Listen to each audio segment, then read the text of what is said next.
trecho da reportagem feita pela Globo. O documento traz informações sobre movimentações financeiras de Flávio Bolsonaro entre junho e julho de 2017. São 48 depósitos em espécie na conta do senador eleito, concentrados no autoatendimento da agência bancária que fica dentro da Assembleia Legislativa, e sempre no mesmo valor, R$2.000. Total de R$96.000 depositados em 5 dias. Os primeiros depósitos foram em 9 de junho de 2017. Foram 10 depósitos no intervalo de 5 minutos, entre 11h02 e 11h07 da manhã. No dia 15 de junho, mais 5 depósitos, feitos em 2 minutos, das 16h58 às 17 horas. Dia 27 de junho, outros 10 depósitos, ou seja, R$20.000 depositados em 3 minutos, do meio-dia e 21 ao meio-dia e 24. Um dia depois, mais 8 depósitos em 4 minutos, de 10h52 às 10h56. Todos os outros foram feitos no mês seguinte, no dia 13 de julho de 2017. 15 depósitos em 6 minutos. O COAF diz que não foi possível identificar quem fez os depósitos. O relatório afirma que o fato de terem sido feitos de forma fracionada desperta a suspeita de tentativa de ocultação da origem do dinheiro. O COAF classifica que tipo de ocorrência pode ter havido com base numa circular do Banco Central, que trata da lavagem de dinheiro. A realização de operações que, por sua habitualidade, valor e forma, configuram artifício para a burla da identificação dos responsáveis ou dos beneficiários finais. O documento obtido com fontes da nossa reportagem está identificado como item 4 e faz parte de um relatório de inteligência financeira, o RIF. O Jornal Nacional apurou que esse novo relatório de inteligência foi pedido pelo Ministério Público do Rio, a partir das investigações sobre movimentação financeira atípica de assessores parlamentares da Assembleia Legislativa. O primeiro relatório tratava da movimentação de servidores da Alerj. Desta vez, o MP pediu ao COAF para ampliar o levantamento. A suspeita é que funcionários dos gabinetes devolviam parte dos salários, numa operação conhecida como rachadinha. O Ministério Público pediu o novo relatório ao COAF em 14 de dezembro e foi atendido no dia 17, um dia antes de Flávio Bolsonaro ser diplomado senador. Portanto, segundo o MP, ele não tinha foro privilegiado na ocasião. Por causa desse relatório, Flávio Bolsonaro questionou a competência do MP. Flávio pediu ao Supremo Tribunal Federal a suspensão temporária da investigação e a anulação das provas. Ele foi citado no procedimento aberto pelo Ministério Público do Rio contra Fabrício Queiroz. O ex-assessor de Flávio Bolsonaro é investigado por movimentação suspeita de R$1.200.000 durante um ano. Na reclamação, mas a primeira turma do Supremo Tribunal Federal tomou ao menos 2 decisões de validar que o Ministério Público obtenha informações do COAF sem autorização judicial. O Ministério Público do Rio se baseia ainda em norma do Conselho Nacional do Ministério Público, que permite a solicitação de relatório de inteligência do COAF e tem convicção de que não configura quebra de sigilo. O Ministério Público do Rio nega que tenha havido quebra de sigilo e diz que as investigações decorrentes de movimentações financeiras atípicas de agentes políticos e servidores podem desdobrar-se em procedimentos cíveis para apurar a prática de atos de improbidade administrativa e procedimentos criminais. O MP declarou também que Flávio Bolsonaro não era investigado. Afirmou que o relatório do COAF noticia movimentações atípicas tanto de agentes políticos como de servidores públicos e que, por cautela, não se indicou de imediato os nomes dos parlamentares supostamente envolvidos em atividades ilícitas.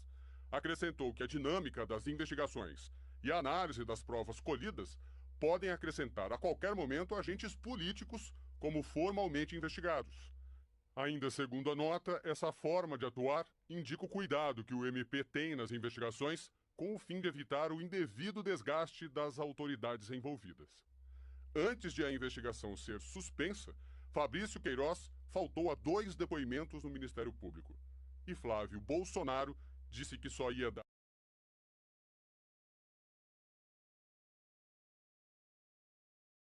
O Tribunal de Justiça do Rio de Janeiro decidiu quebrar o sigilo bancário e fiscal do senador Flávio Bolsonaro e de 95 pessoas e empresas ligadas ao seu antigo gabinete na Assembleia Legislativa.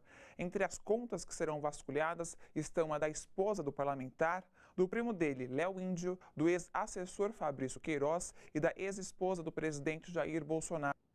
Relatório do Ministério Público do Rio, revelado pela revista Veja, aponta que há indícios de que as operações de compra e venda de imóveis realizadas por Flávio Bolsonaro seriam lavagem de dinheiro. Flávio teria lucrado mais de 3 milhões de reais com as transações e a fraude teria sido armada para simular ganhos financeiros, quando na verdade seriam fruto de desvios de recursos da Assembleia Legislativa do Rio. De acordo com o documento, também há elementos da prática de organização criminosa em seu gabinete enquanto exercia o mandato de deputado estadual. Uma das acusações é de que havia a chamada rachadinha, quando um parlamentar se apropria de parte ou do todo do salário de seus funcionários. Em entrevista ao jornal O Estado de São Paulo, Flávio afirma que a investigação é ilegal e que deveria ser arquivada. Em nota, o Ministério Público do Rio diz que Flávio Bolsonaro tem direcionado seus esforços para invocar o foro privilegiado perante o Supremo Tribunal Federal ou mesmo interromper as investigações, que ele não adota postura igual a de outros parlamentares que já prestaram esclarecimentos formais e dissiparam qualquer suspeita. Afirma ainda que o senador é presença constante na imprensa, mas que jamais esteve no Ministério Público apesar de convocado, que as diligências permanecem em sigilo e que o órgão seguirá atuando para esclarecer os fatos, independente de quem seja o investigado. O escândalo Bolsonaro repercutiu em Brasília. Deputados de oposição querem a abertura urgente de uma CPI para apurar as denúncias do Ministério Público contra o senador e o pai dele, o presidente Jair Bolsonaro. Senadores também se articulam para apresentar uma representação contra Flávio no Conselho de Ética da Casa. A reportagem é de Welson Kalinowski. Aqui em Brasília, a denúncia do Ministério Público Federal com dados do COAF e a quebra do sigilo bancário do senador Flávio Bolsonaro repercutiu entre os parlamentares de oposição. Para eles, as movimentações financeiras suspeitas do filho do presidente Jair Bolsonaro, conhecido como 01, dificilmente serão explicadas. Os parlamentares afirmaram ainda que será quase impossível dissociar o presidente da República das denúncias, já que 9 ex-funcionários diretos do ex-deputado também foram citados. Eu acabei de ver agora que o Bolsonaro falou: pode vir para cima que não vão me pegar. Eu acho que vão pegar, porque 9 funcionários dos que estão investigados passaram pelo gabinete do Bolsonaro. Em segundo lugar, ele é um amigo íntimo do Queiroz, que está desaparecido, né? E tem muito a dizer. Então, eu acho que as provas que estão sendo coletadas pelo Ministério Público, né, e a Polícia Federal precisa entrar de sola nessa questão, mostram o seguinte: que realmente houve uma malversação de recursos públicos, né, e houve uma integração de gabinetes familiar. Um dos seus filhos, um deles, comprar 9 milhões de imóveis num período extremamente curto com um salário de deputado estadual que jamais daria para isto. E mais outra coisa, alguns dizem que era um caixinha que faziam com alguns assessores repassando